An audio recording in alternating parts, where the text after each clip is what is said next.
Are you thinking about buying a home? Today we'll give you the 4 steps to buying a home.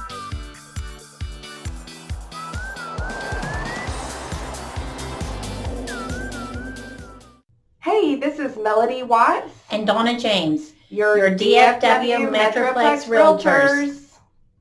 In our previous video, we talked about the timing on getting into a new home, and the verdict was you need about 2 months if you've done your homework. Today, we're going to tell you a little bit more about what that homework exactly is. And to help you remember, we've come up with 4 B's: brainstorm, bankroll, borrow, and buy.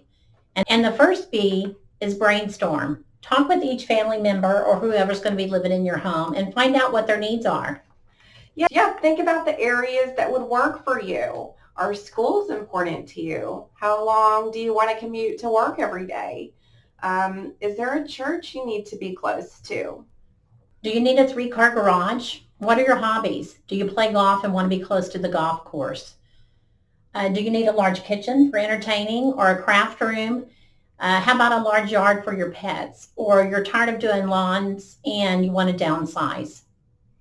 Yeah, and break down your list. Include your must-haves, your things you would like but are negotiable, and then your deal breakers, the things that absolutely you could not live with. That's right. That's very helpful. The second B is bankroll. How much do you need to get into a home? Most people end up needing between 6 and 8% of the home's price in cash to get into the home to cover their down payment and closing costs. Now, if you are eligible for a USDA loan or a VA loan, you can do it for quite a bit less. Some people may have their money tied up in a retirement fund, and you can sometimes use those funds, but just make sure that you're aware of all the tax consequences and possible penalties if you're withdrawing early. Right. And I think that through my lifetime of buying houses, I have used all those options, except for VA. Yeah. One more option that may be available to you is if you happen to have a very generous family member. Have you had that opportunity? I sure have.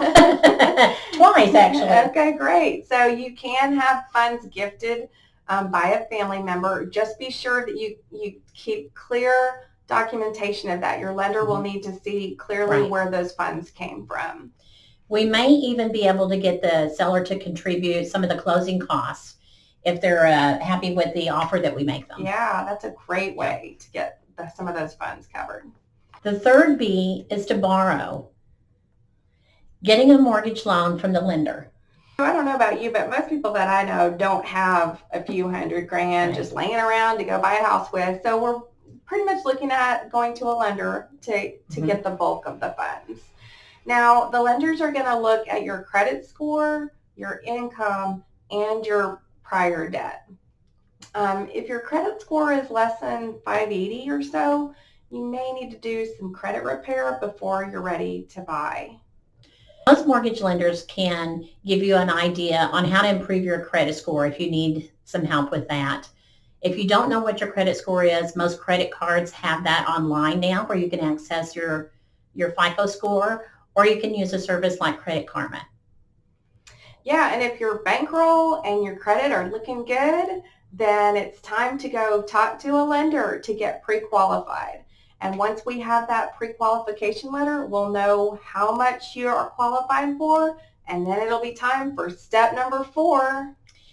The fourth B is buy. It's time to start looking.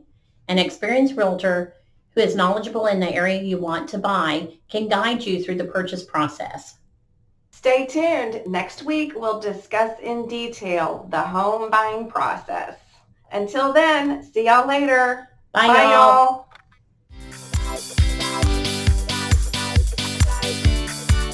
Hey guys, today we're going to give you valuable content while being entertaining.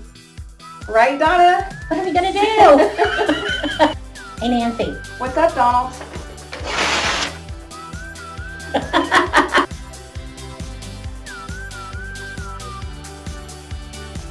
Any other ideas, Donna?